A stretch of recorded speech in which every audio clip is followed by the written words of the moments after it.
So today we're having our chief meteorologist, Bryan Karrick from Spectrum News 13. He's usually here in person. Today we're going to have him on Zoom. Hi, Bryan. And, he's going to speak to you, and he'll be able to answer any questions you have. So we're going to give him the opportunity to speak first, and I'm going to turn it over to you, Bryan. Thank you. Yes, it's been a couple years now, so looking forward to next year in person with you guys. But because Charter Communications, my parent company, is not allowing us to go out and do public appearances just yet, we'll do this virtually, and hopefully it turns out pretty good. I'm going to go ahead and share my screen here, and we will get underway. If you've joined me in the past, you might recognize a couple of the slides, although I've changed it up a little bit.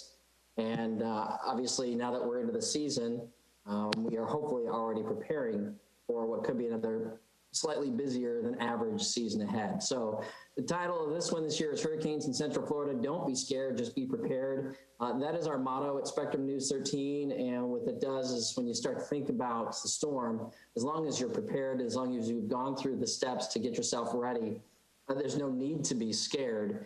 And we're going to calmly walk you through the storm at Spectrum News 13. We have the only team in the entire nation holding both the American Meteorological Society, certified broadcast meteorologist, and National Weather Association. I know it's a mouthful, but the AMS, CBM, and NWA seals. We're the only team in the entire nation to hold both seals, and two of our meteorologists have another seal, adding a third seal to that. So pretty proud of the team that we have assembled here at Spectrum News 13. And we have recently launched, and you may have heard us talking about it if you watch Spectrum News 13, Klystron 13.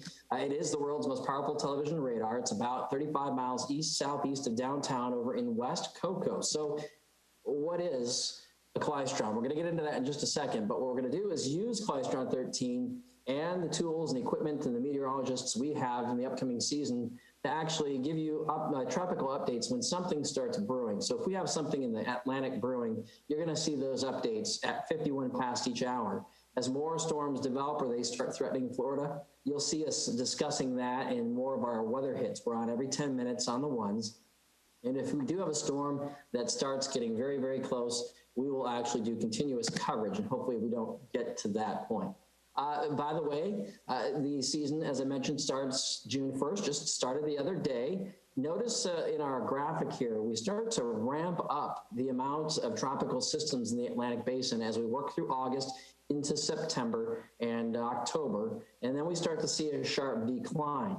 Most of our hurricanes are in the peak of the season around September 10th, give or take. Obviously, that will shift, but that's when the oceans are at their warmest. The patterns have shifted enough to allow these storms to develop, feed, and we'll discuss what ingredients go into a hurricane, and then head in our direction. So far, we've already had a named storm, so we're already on our way to that average. The old average, which was a period that was running up until just this year for 30 years, was 12 named storms in a given season, 6 hurricanes, and 3 major hurricanes. The new average itself, the new averages that just came out, 14 in a given season, 7 hurricanes, and 3 major hurricanes. That's an average season, but it only takes 1 storm, as we'll discuss coming up. The outlook for this season from NOAA, 13 to as many as 20 named storms. Last year, we blew through the name list, 21 names, and into the Greek alphabet. But this year, it looks like we're still going to be slightly above that average, but not like last year. Thank goodness. We don't need another season like last year. It looks, as far as the hurricane is concerned here for NOAA, 6 to 10 hurricanes and 3 to 5 major hurricanes. Again, it just takes 1, though, to create problems for us. We're in the month of June, and we usually pay attention to areas of the Gulf of Mexico, the Western Caribbean, and you notice that little green shaded area off the west coast of Florida. That is an area most likely for development this time of year, as we see fronts still dying off nearby, cold fronts that'll drop in and help to spin stuff off and then send it back across the peninsula. The good news right now is that we're not seeing anything as far as development, but we are potentially going to see some of that development maybe a couple weeks down the road, and I'll get into that as well. So the key ingredients when it comes to developing a tropical system, you need warm ocean water, typically 80 plus degrees as far as the sea surface temperatures are concerned. A pre-existing disturbance area of low pressure or wave. And a lot of times during the mid hurricane season, we start to see those lows coming off the coast of Africa and moving across the warm ocean of the Atlantic. Ample amounts of moisture. We have a lot of moisture around us because we're in a peninsula. Simply put, we're surrounded by water. And so all that moisture is there. And you need something called low wind shear. So think about when you're out this weekend and you're taking your shears and you're cutting the bushes and you cut the tops off. What wind shear is doing the same thing to hurricanes. It's cutting it off. So as you go up through the atmosphere, you're going up a staircase. Just kind of imagine yourself walking up towards space. You've got the wind coming at you, and you see that wind maybe 5 to 10 miles per hour. As you go up a little bit more, the wind changes direction, comes on in from a different direction, and the wind speed starts to pick up. That is wind shear. It is a directional and speed change with wind as you go up through the atmosphere. And hurricanes, they don't like wind shear because what wind shear is doing is cutting it off at the top, just like the shears that you're cutting your bushes with, cutting off the hurricane at the top, or the tropical cyclone off the top. So a hurricane needs low wind shear to be able to exist. Now, I mentioned the name list this year and how we've already had a named storm. For the 7th year in a row, we have had a named storm in the month of May, and this was Anna. Our next name on the list is Bill. Some indications we might start to develop something that resembles a Bill about a week and a half out down in the Caribbean. It's still a long way out, so we're not going to put any focus until we get several model runs to really indicate that that could happen. But notice as you go all the way up the list, we get to the very end, and that's Wanda, for those of you who are WandaVision fans. I like to throw this out because I have a niece who is big into Disney princesses. We just had an Anna, and look down the list, and there is an Elsa in this year's list. So you might see your name on there. This list is actually recycled every 6 years, unless a storm is especially, I should say, damaging, or if it happens to take a lot of life. If it does that, then they retire the name. It is removed from the list and replaced by a new name.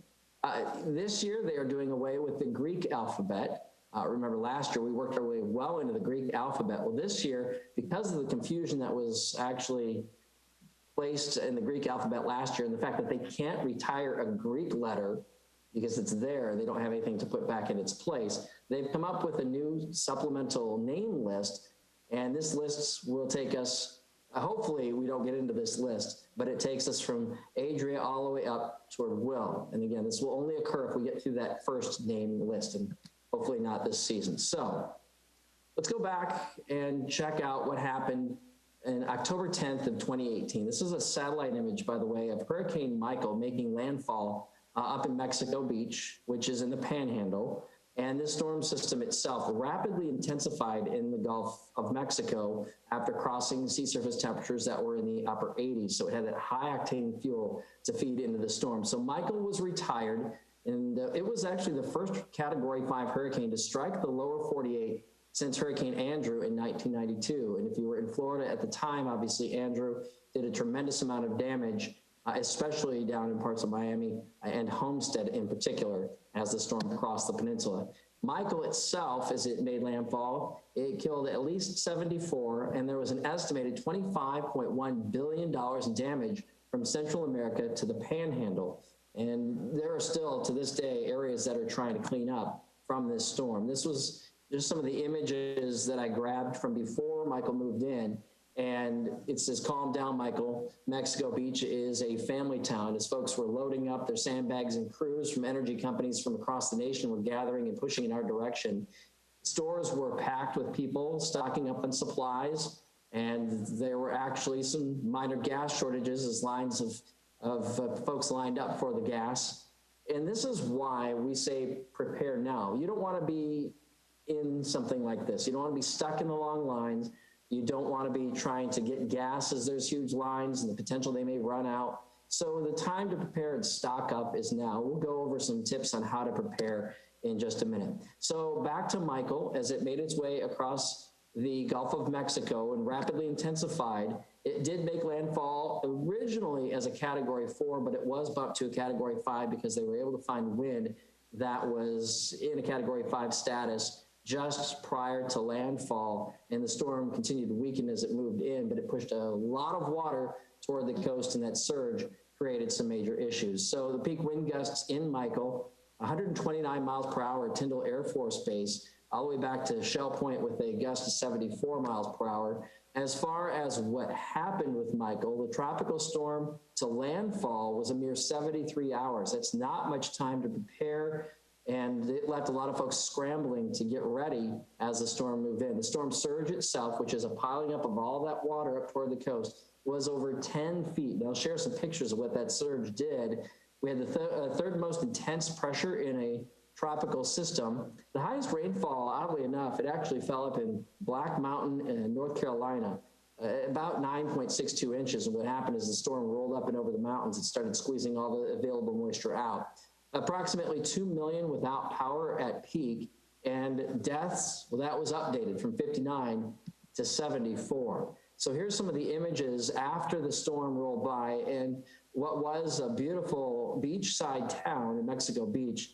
Houses leveled, boats twisted and thrown. And notice the house there, upper left, just completely leveled. And down the line, down the road, all of the destruction, homes that were even at ground level, roofs were taken off. More images just completely leveled in some of these neighborhoods. And as I mentioned, they're still cleaning up to this day. So this is just one of the reasons that we are trying to prepare and get you ready.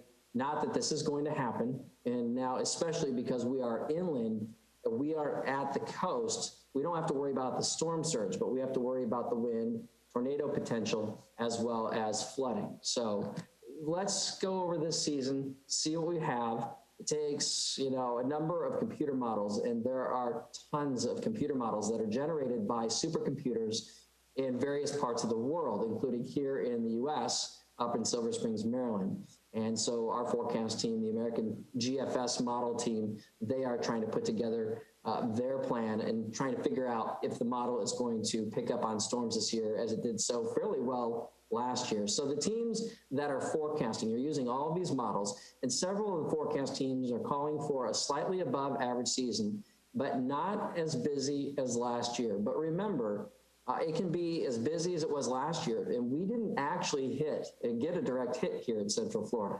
We were spared. They went all around us, but we were spared. But it only takes that one storm to be a busy season for us. We're currently not dealing with an El Nino or a La Nina at this time, and I apologize, my tildes have moved in my presentation, but a weak La Nina may develop later this season. By that point, though, what the La Nina does is it creates a warmer Atlantic sea base. So the sea surface temperatures are usually a lot warmer, and the winds, we have lower wind shear in the atmosphere in the La Nina, which happened last year. Well, so this year, a weak La Nina may develop late in the season, but by that point, the good news is that the sea surface temperatures have already leveled off. The wind shear will be enough to help to at least keep storms at bay, but we're still looking at the potential for a slightly above average season. In an El Nino year, which is a reverse, the Pacific waters warm up more than the Atlantic waters. And that's when we start to get more activity in the Pacific, and we lower the activity in the Atlantic with the wind shear that we have. But this year, again, it only takes one storm. This is what I look at when I'm trying to forecast for a storm. I think a lot of forecasters are the same way. The spaghetti plots, they're going everywhere. The models that are trying to predict the storms. So we have to kind of concern ourselves with a growing population, and a fast growing population here in Central Florida. There are approximately 660,000 residents in the Deltona, Daytona Beach, and Ormond Beach metro area alone. And as a matter of fact, that number has probably climbed even more so than when I put this graphic together, because we are constantly seeing an influx of people moving to Florida, especially this year, being that our state was a little more open and folks from the north are heading south and putting down roots here. So we have to be especially concerned with those who did not live in a tropical storm or hurricane prone area. So the time for them to prepare and for us to help them prepare is now. So here are some tips to assemble yourself a disaster supply kit. You need to create an item checklist. Make sure that you have enough food and water for 5 days at least. And some estimates are it should be for at least a week. So make sure you have food and water. You want to make sure that you have a can opener. So when you have non-perishable food items, because more than likely the electricity is going to go out and you're not going to have your fridge running, you want to make sure that you have foods that aren't going to spoil. And a lot of times that's stuff in a can, and you want to make sure you have a can opener. We've got a list, by the way, on the Spectrum News app. But here's another visual of what you should have in that kit. And I call this a severe weather and hurricane kit because you can put this together and it can be used year round. A flashlight, make sure it has fresh batteries, make sure it works. Shoes and a helmet. Always want to make sure you have shoes during severe weather and a helmet as well. If for some reason something starts to fall from the ceiling, you want to make sure that your head is covered, and especially if you're in a tornado warned area, or if we do have a stronger hurricane coming in and you're in that interior room away from windows. And shoes, just simply because once things calm down, you're going to want to go outside and you don't want to be stepping on nails, glass, wood, etc. Cell phone charger, make sure that phone is fully charged before the storm moves in, and be prepared to go without electricity and not be able to charge that. So maybe have another way of charging your cell phone. Maybe you have one of those things called a Mophie that you plug into your phone, and it's a charger, a portable charger. Make sure the portable chargers are also charged and ready to go. Always have a first aid kit, your essential medications for at least a week or two, batteries for not only your flashlight, but for your radio. Maybe you've got a battery powered radio. It might be the only way that you are able to listen to coverage to know when we are out of the woods. And I'm gonna have to update this graphic to say 5 days of non-perishable food items, toiletries, waterproof bags, and make sure you have your important documents, anything that you want, and make sure that it doesn't get wet or blown away. Have that in some sort of a waterproof bag and put it in a safe place where it's not going to get damaged or blown away. And have some money as well, because if the electricity goes out, the machines, the cash machines, are not going to work. And a lot of the credit card machines are not going to work. So you're only going to be able to pay for things with cash. Complete a written plan. So determine your risk. I mentioned at the coast, we're running a risk of flood surge, and coastal erosion and coastal flooding. We're inland. So our risks would be more from tornadoes, possibly flooding as well, but from damaging winds. So determine the risk and come up with your complete written plan. Where are you going to shelter? At the coasts, people evacuate inland. Inland areas don't need to evacuate, but if you live in a mobile home or manufactured home, you're going to want to evacuate. You're going to want to find your shelter. And there are community shelters for that. If you're at home, interior room, away from the windows, the key is to put as many walls between you and the outside as you can, and that will help to keep you safe. And speaking of shelters, by the way, I know in Seminole County, they're actually asking folks not to go to a shelter. It should be a very last resort, or for those of you in the manufactured and mobile homes, if you can't find somebody else to stay with, a friend or a family member, because the shelters are obviously going to be places where you're close, and we're still in the pandemic. And so you want to make sure that if something is there, we're not spreading it. So a shelter should be a very last resort thing if you can't find somebody else to maybe stay with, family or friends, or if you are not willing to stay in your home because you're just not feeling safe. And by the way, ignore the hype too. Ignore the hype. You'll hear some meteorologists that will push that panic button and scare you to death. That's not going to help. It's only going to make matters worse. You might see stuff on social media. Ignore the hype. Make sure that you're checking in with somebody who knows meteorology, is degreed, and can help you out. Get an insurance checkup. Check in with your agent. Make sure all of your papers are up to speed. If you don't have flood insurance, it's highly recommended that you get it, because most insurance policies do not carry flood insurance. It's an additional add-on, and that's what you're going to need. Even if you live on ground that doesn't look like it's going to flood because you're not near a body of water, the potential for flooding is still there if something backs up. If the electricity goes out and your sewer backs up or something like that, or you have so much rain that the streets start flooding, you need that flooding insurance. And the 30-day waiting period is, you need to get the insurance lined up now, because if a tropical storm or hurricane pops up within 30 days, that insurance policy is not going to go into effect because of the potential for tropical activity. Strengthening your home, trim up those trees, pick up your yard, take the palm fronds that are dead, trim them all back as well. Secure your doors and windows, not now, unless you want to put up hurricane shutters, which you could do that, or get your plywood ready, or any way you're going to be able to protect your windows. But these are just some ideas. And once the storm starts threatening, that's when you really want to button things up. And then you want to bring in any outdoor items that could blow around and cause injury or damage. We're, again, not in an evacuation zone this far inland, but if you maybe have a place at the coast or you know people at the coast, ask them if they're in an evacuation zone, and then have multiple options for leaving, because more than likely the barrier islands are going to be closed off to traffic once the wind picks up. And anywhere you go, you want to make sure you're planning for your pets. If you are planning to go to a local shelter, and they will be open, just make sure that if you have a pet that they allow them. A lot of them don't, some of them do. Things have changed with COVID, so they may not allow them now. So just make sure you have plans for them as well.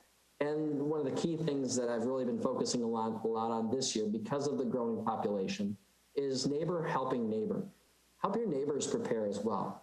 They're either new, maybe they don't know what's going on, they've lived there a long time, and they just don't remember what to do to get ready. Maybe they're a little older and they need some extra help. Help them prepare, help them cover evacuation options, and then check in with them after the storm as well. Make sure everything's okay with them and that they aren't stressing out, nothing's wrong, they're not hurt. So as we kind of wrap things up, we need to be aware, not only as meteorologists, but as an entire Central Florida family, that we have a fast growing population. It includes people from all over the world and an established population who may not remember storm destruction or have been through it. We don't all have a background in staying in South Florida during Hurricane Andrew. We weren't all here during Irma that did some pretty good destruction across parts of Central Florida. Although we've been dealing with the pandemic, we should always prepare for tropical and severe weather and realize that it only takes one storm to cause issues, and don't get wrapped up in the hype of local media and social media. And again, as we say at News 13, Inspector News 13, don't be scared, just be prepared, because we're all going to go through it. We're all going to get through it, and we're all going to recover after it moves by as a community. I share this every year because I still think it's perfect, and it's a great way to wrap it up. Let's all point our fans at anything coming in our direction and blow it away. So I appreciate you letting me speak with you virtually tonight. And like I said, I look forward to next year, hopefully being in person to share with you and hear your stories. And I think we've got some time for some questions as well.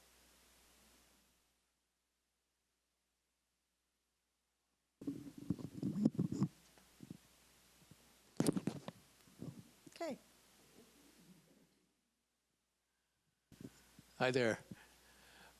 My question, my wife and I are fairly new to Florida, just a little over a year, and I saw in the beginning that you had up there named storms and then hurricanes. What is the difference between a named storm and a hurricane?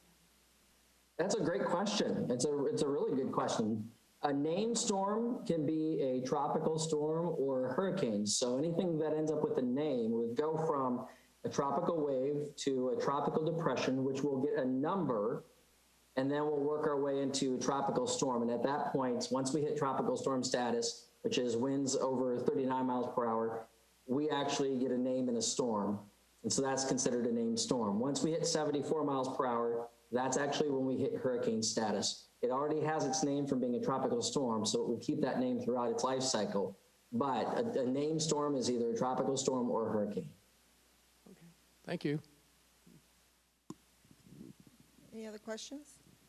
Brian, I have a question for you, sort of piggyback on the question that this gentleman asked you.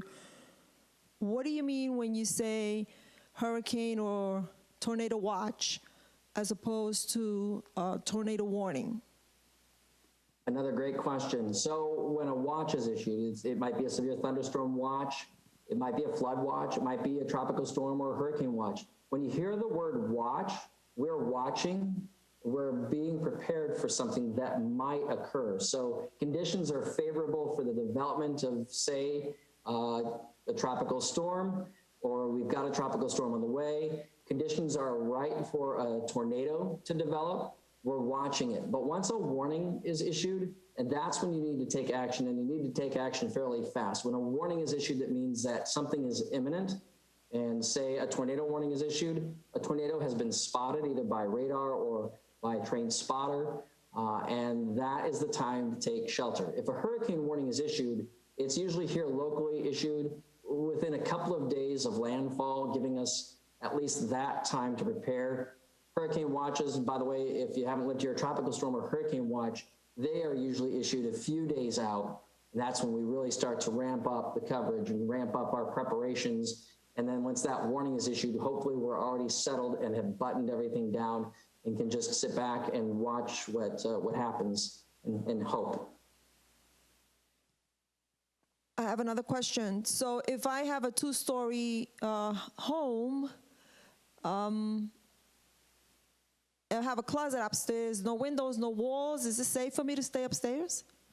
No, you want to make sure you're in the first level of whatever a building you're in. If it's an apartment complex, you're going to want to come down levels. If you're at home, you're going to want to be in the first floor. If you have a two-story, come down to the first floor. Just make sure that wherever you put yourself doesn't have windows. You don't want glass breaking and stuff flying in on you. And you want to make sure that you have as many walls and view as the outside as you can. So in my house, as I'm sitting here right now, there's a pantry behind me that actually has enough walls and no windows to really kind of help to keep me protected. So the key is to get as low as you can and put yourself as inside as you can without the walls protecting you from the outside. Sure. Hi, I have been through like several different hurricanes before, but it's always like a certain question. Would it be the plywood or the hurricane shutters? Which one do you think would be better? Either one is fine. True and tested is obviously the hurricane shutters, but they're expensive and not everybody can afford to put those up. So, you know, when it comes to it, plywood is going to work. It's going to work to serve its purpose. If you can afford hurricane shutters, yes, they have new products out. As a matter of fact, they have a film that you can put over your windows now that is supposed to sustain a hurricane force wind of like 200 miles per hour. It's a film.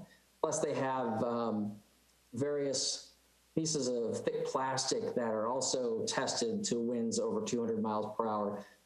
They're a little less expensive than you're going to pay for, say, a hurricane shutter, but that's going to help. But if you can't afford it and you need to put something up, a piece of plywood is going to work fine. What I say don't do, though, is put the big pieces of duct tape over your window. You know how you see that? You see pictures of people who have run duct tape thinking that that's going to help. That's not going to help at all. It's not going to help. So don't do that. Just wasting your time. You're wasting your duct tape because the window's still going to break. It's still going to come in.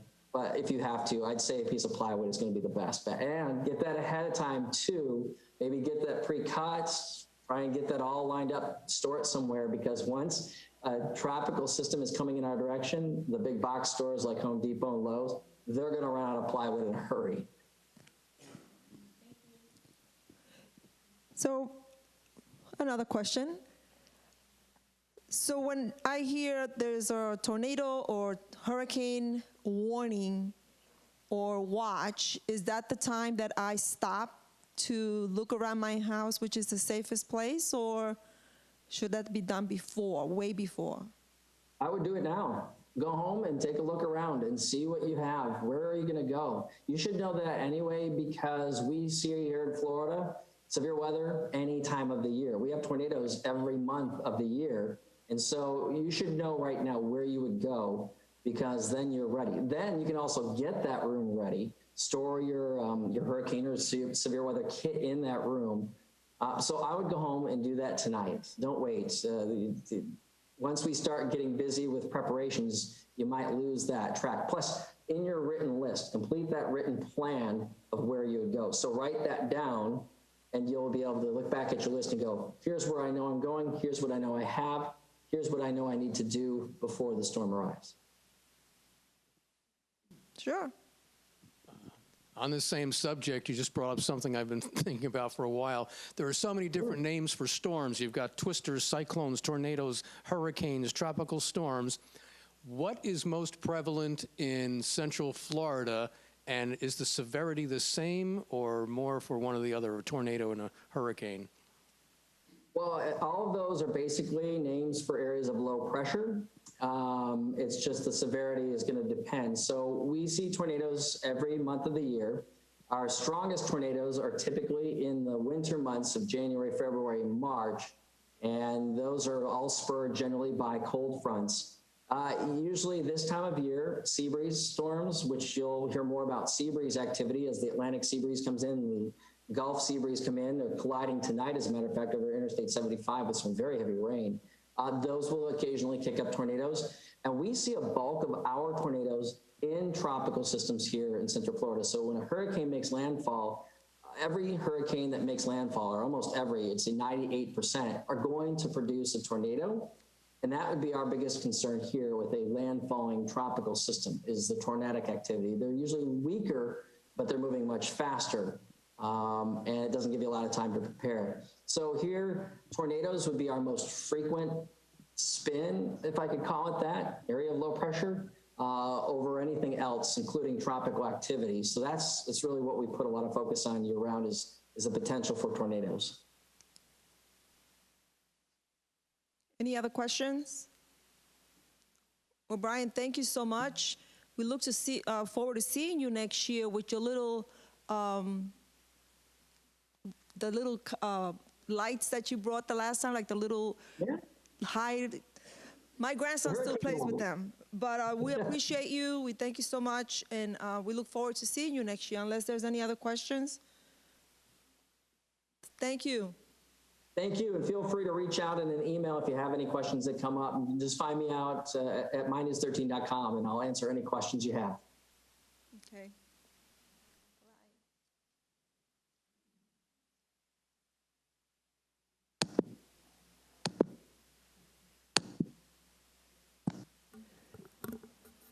Usually, when he's here, he goes into a more, information with in person, because a lot of people feel more comfortable when they see people in person asking more questions. But we appreciate it. June 1st was the start of the hurricane season. So like Bryan said, go home, look at your home, look at your house, see what is the safest place for you. I have a big house, but the safest place is my laundry room. That's the only place I can think of, has no windows, no walls to the outside. So just last year, I think we were just talking about this. For those of you who were here, if you remember, there was a tornado coming from Sanford via I-4, and I live right near I-4. So I had pillows and stuff, and my dogs, everybody was in the laundry room until everything passed. So go home, do a checklist. We have stuff at the front desk that can tell you all the stuff that you will need, to keep yourself going for 5 days. The other was waiting for another speaker, but I'm just going to go ahead and call our City of Deltona building official, Jam. Would you want to come up and speak? And he will be able to share more information with you as far as any effects or questions you have about the city itself during these hurricanes or tornadoes, and hopefully none of them will come this way.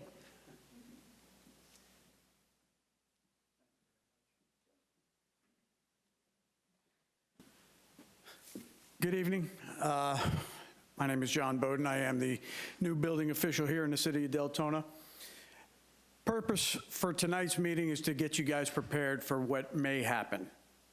The most important thing to remember is the impact of the wind on your home, okay? So obviously, boarding up your windows, sandbagging your doors if possible, against possible flooding is the most important thing. However, there are several different things that you should also consider.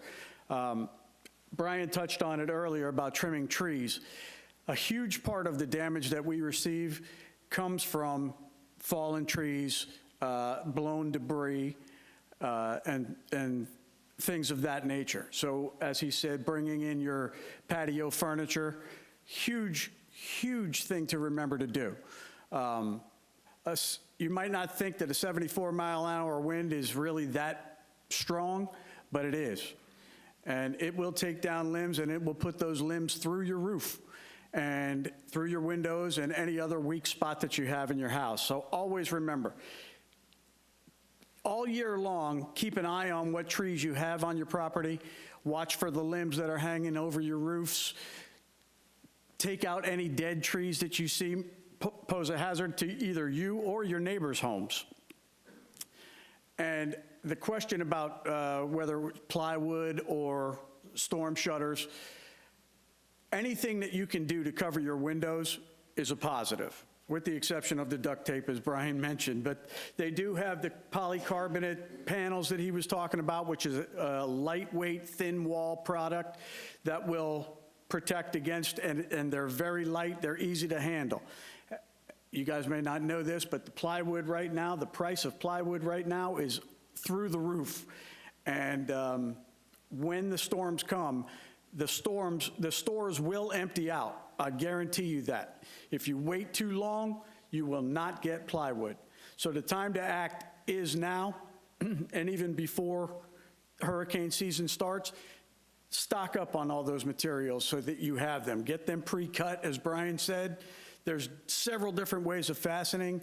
They have clips that go actually inside of the window recess.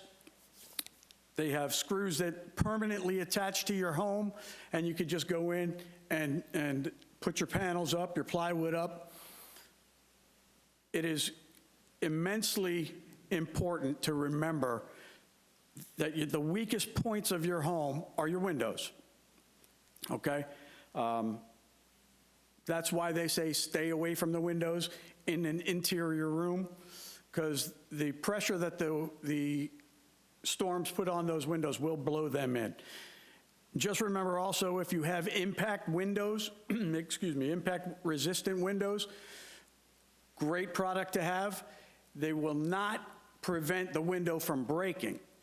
They will prevent anything from actually coming through up to a certain speed, but the window will break. So the best way to protect yourself is to have some external product to protect those windows, okay? I know a lot of us have generators here. Few things to remember when you're operating a generator. Some people will tell you to just go ahead and you could plug it into your dryer outlet and backfeed your panel. Crazy way of doing things. It can be done that way, but what you have to remember is that when power lines go down, we have FP&L and Duke workers out there working on those down power lines. If you're feeding your panel through your dryer vent, you're pushing electricity through those lines. Those guys are picking up lines expecting them to be dead, and you're feeding electricity through, you can kill one of those guys. So your best bet is to have an electrician, a licensed electrician, come in and wire up an outlet from you directly to your panel. When the storm is past and it's safe to go outside, bring your generator outside, start it up and plug it into that outlet, making sure that you trip the main breaker in your panel so as to not backfeed into the lines, okay? Always remember, never operate your generator inside the house, inside the garage even, okay? Make sure you have plenty of propane. Yes?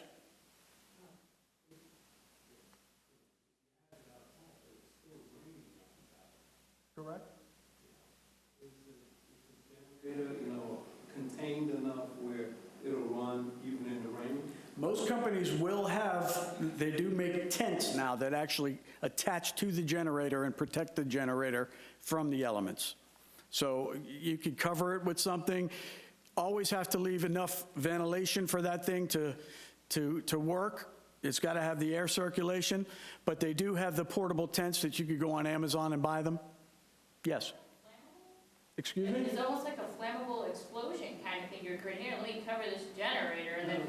No, they're actually designed for it, and you can go in and put the model of your generator in, and they'll show you the exact cover that works for it. Yeah, absolutely. Absolutely. Remember to stock up on gas, on propane. Power goes out, your propane companies will most likely be down. You will not be able to get gas afterwards. Speaking of which, gasoline, he said to make sure that your cars are gassed up. If you're parking the cars in the garage, remember if your power goes out, your garage door worker's not going to work. There is a string on your garage door. Many of you probably say, why is that string there?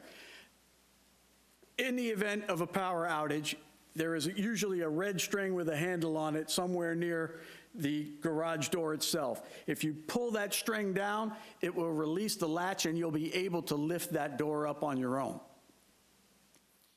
I suggest trying that, making sure that you're able to lift your doors. Some of these doors are pretty heavy and they will cause a problem, but be prepared for that. Other than that, I really don't have a whole lot. It's just preparing your property.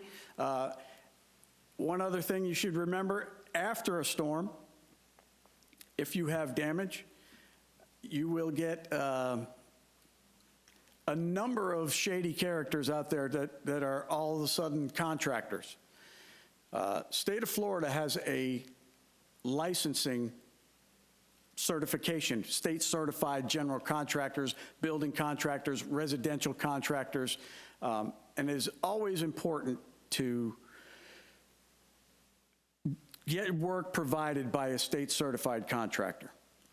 In the event that something were to happen, the state does have a construction industry recovery fund where if you were to get ripped off by a licensed contractor, there is recovery for you. There is help to get your money back from this fund. If you hire non-licensed guys, you have no recourse other than civil suit against them. Now, that being said, not every state certified licensed contractor out there is the most honest person out there.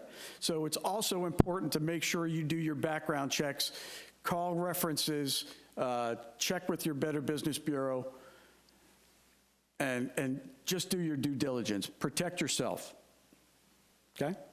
Any questions?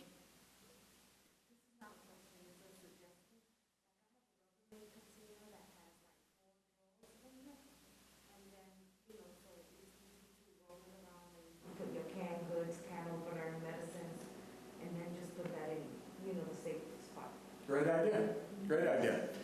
If you didn't hear that, she has a on-wheels Rubbermaid container with several drawers. She puts her very important things, medicines, foods, whatever in there, and it's easy to get around the house.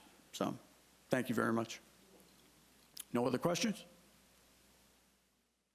Good, thank you.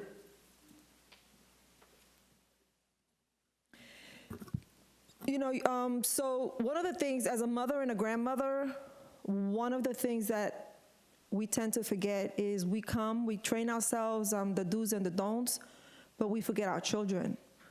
And it's so important to teach your children the safeties and what they need to do in occasions like these. My daughter moved into a new home, and the first thing I asked my grandson was, look around and tell me where would your safe place be? And he spotted it really quick. It's good to also do little rehearsals with your children and or your grandchildren at your homes. If they come stay with you, your grandchildren, they need to know your home. They need to know where the safe place is. If you're not home at the moment, you know, they need to be aware of where they can and cannot stay. The other thing is we mentioned insurance. I don't know if you have read the newspapers lately, but there are a few insurance companies that are dropping Florida clients. And some might not even know that they're being dropped. So it's very important that before the hurricane season starts, you check your insurance company. if you don't have flood insurance, there is a cutoff that you can get flood insurance. And then after that, I believe you're not able to acquire flood insurance until after the hurricane season is over. We were hoping to have an insurance representative here, insurance agent, but there was an emergency, they couldn't make it. So please check with your insurance company about your coverage. The other thing is shelter. Deltona has a lot of emergency shelters here. The only shelter that we have close to us that will take animals is at the fairgrounds. So make sure that you check for the new residents, where is the fairgrounds and what are you allowed to bring? If you have special needs, special medication needs, medical needs, not all shelters can provide that for you. So please, you might be able to get a list from the emergency, from Volusia County of all the emergency shelters around and where is the quickest and safest place for you to go or take your family to. The other thing is we have a list at the table of items that you could purchase right now, and they give you a tax break for it. And so just a few minutes, take a few minutes with your family to develop a tornado emergency plan. Sketch a floor plan of where you live or walk through each room and discuss where and how to seek shelter. The other thing is make sure your children know all your plans, all your emergency numbers. Make sure you have your medication in a bin or in a plastic bag. All your important papers are stored away in, what I usually do is take all my pictures and important paperwork and I put them in the trunk of my car in the garage. The other thing is make sure that you check with your fire department if there's anything special you would like them to check in your house or your fire extinguishers. If you have trees at the easement, Duke is going around right now clearing your easements. If you haven't seen Duke around you and you see trees that are covering your electrical wiring, you can contact them and they will clean it up for free. They will make sure that your electrical wires are not being covered up by brushes and other items. There are so many things that we need to be prepared for. Again, this flyer is there. I can go in and read everything, but I think it's better if you take it home and read it for yourself. Make sure that you understand what it says. Once our fire department says we cannot send help out to you, they really mean it. That means that they also have to keep their staff safe. So when they tell you you have to evacuate, you have to evacuate. It comes a time where the fire department and the sheriff's department will not be able to send anybody to help. So please listen. If you live in a place that is dangerous for you to be in, evacuate. Go somewhere. Go to a friend's house, a family home, or shelter. I know that right now with the pandemic going on, shelters are very limited to accept people in, but look for a safe place. Plan ahead. Plan 2 days. Hurricanes are the worst, but the best times that you can plan ahead, because they give you a warning. They know what is coming. Unfortunately, sometimes they make changes and go different ways. I remember, forget which one it was coming straight to Tampa, and we call my brother-in-law and we said, come to us. It's not coming here. Where he said, no, I'm staying home. Well, good thing, because it came straight to Deltona. So please prepare. If there's any questions, call the city of Deltona. We might be able to help you and stuff. But during the storms and the bad weather, there will be times that you will not be able to get help from the fire department or the sheriff's department. I was hoping that our Captain Marina would be here. Probably another emergency came up and he couldn't make it, so that he could answer questions as far as the Volusia Sheriff's offices when it comes to emergencies here in Deltona. If anybody else has any question, we'd be more happy to answer. Our fire chief was not able to make it, but we have his assistant. If you have any questions, he might be able to give you an answer to them. So the display that you have in the front is basically what they're asking you to have ready at your home for at least 5 days, like Bryan said. The information, take a pamphlet, take everything that you have from the table. So now we have a raffle that we're gonna be raffling out. If Mr. Dean can show what we're raffling.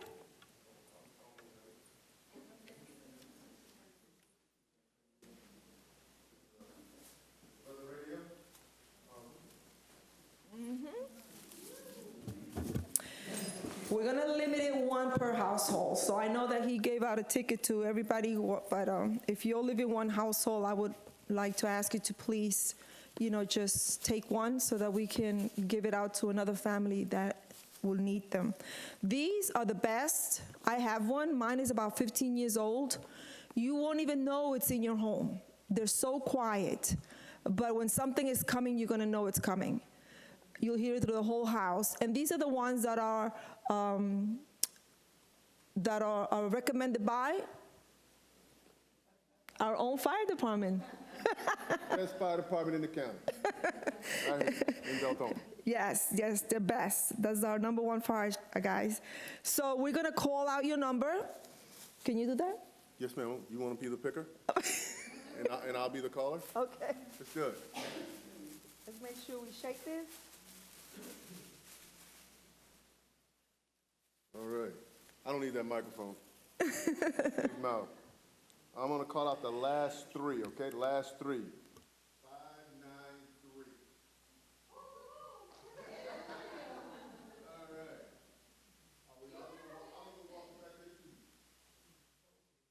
There's instructions in there. You can set them up just to give you warnings for your local area or just, for the areas near you.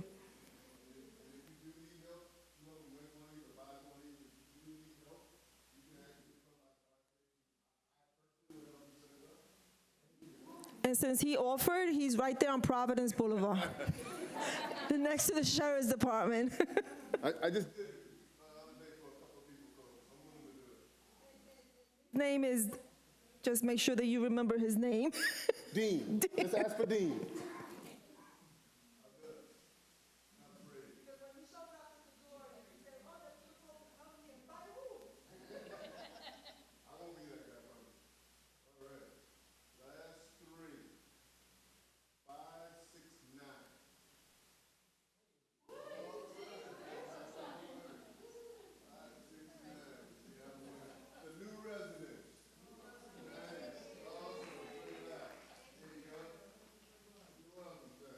If you don't get to win one of these weather radios, you can pick them up at Walmart.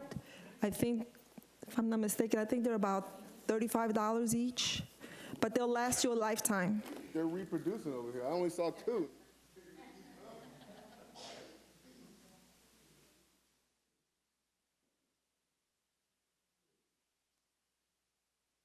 Five, 6, 4. That's me.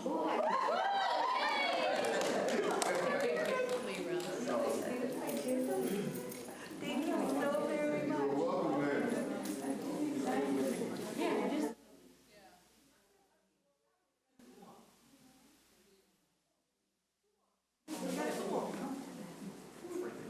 And these were donated, by the way.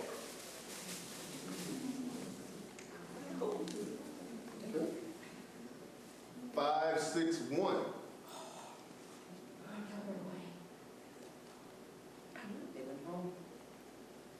It's not meant to be. 5, 6, 1. 5, 6, 1. Okie dokie. Must be Rocco in the back. I didn't give him one. I didn't give Rock one.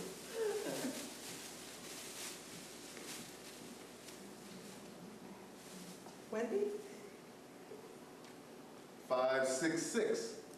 All right. We have a winner. Man, everybody worried going in the back here. Gotta get my exercise in. Everybody's going home, all we're prepared for the hurricane, right?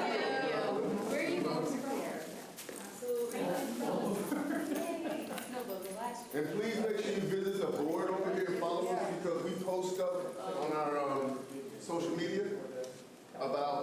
hurricanes, fires, all that good stuff. Anything, CPR, whatever it is, we post it. So make sure you follow. And ask him a lot of questions before you leave. You can't do that, I'll answer them. Best I can. If I don't have an answer, I'll get you one. Oh. Yeah, you can ask him.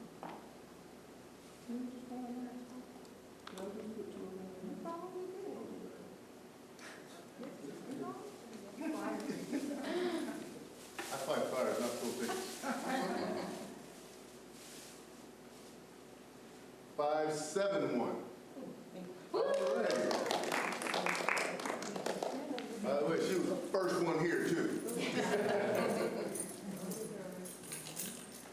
Again, please take this list. It's the one that says tornadoes being prepared. There's a lot of information that you can use. I wish we would have more speakers for you like we normally do. We have one every year, one of these with the help of the fire department and our staff. Unfortunately, this year, no one wanted to come out because of the pandemic. But there's a lot of information that we put down here for you because we knew we were going to be short of speakers.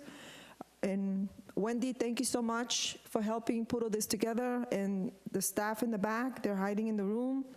And any questions, please, we're here until we answer your questions. Stay safe. Start preparing. Go home, look at your house, see the do's and the don'ts. Where you're going to hide, where you're going to put your pillows, your animals, and, you know, just stay safe, please. God willing, we'll have another year like last year. Okay, thank you everyone for coming out. Yep, thank you guys.